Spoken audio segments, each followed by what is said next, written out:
Siguro naiisip niya naman kung bakit.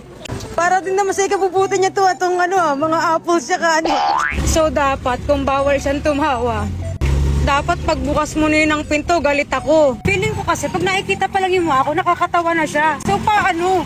Dapat nakabusangot lang ako? Ganto? Baka dapat ganto lang. So ako dapat talaga yung mag-adjust sa tahi mo. De, Choy, ano to? Challenge. Diba? I-check natin kung yung tahi mo talagang mabisa. Diba? Diba? Gagi guys, may ambulance doon. Ano yung sign ng ambulance? Huwag naman. Be, huwag kang tatawa, huwag kang magpapatawa. Dapat kalmado.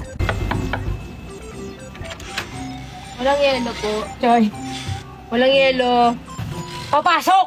Ang balababo. Anong gagawa ng lababo? Dinadalaw ka na nga. Boy, di ka pwede patawan, di ba? Oh, eto na! Magpagaling ka! Hoy, ano yung ano? Ay, sorry. Di ako tatawa. At kang gusto, Joy. Sorry. Akin isa. Ano yun? Yan ako yung size. Hala, ba't may sira? Sayang naman. May? May lahi. Yung orange? Hala, tama. Pag ikaw, hindi ko nakasalanan yan na ikaw yung nag-entry.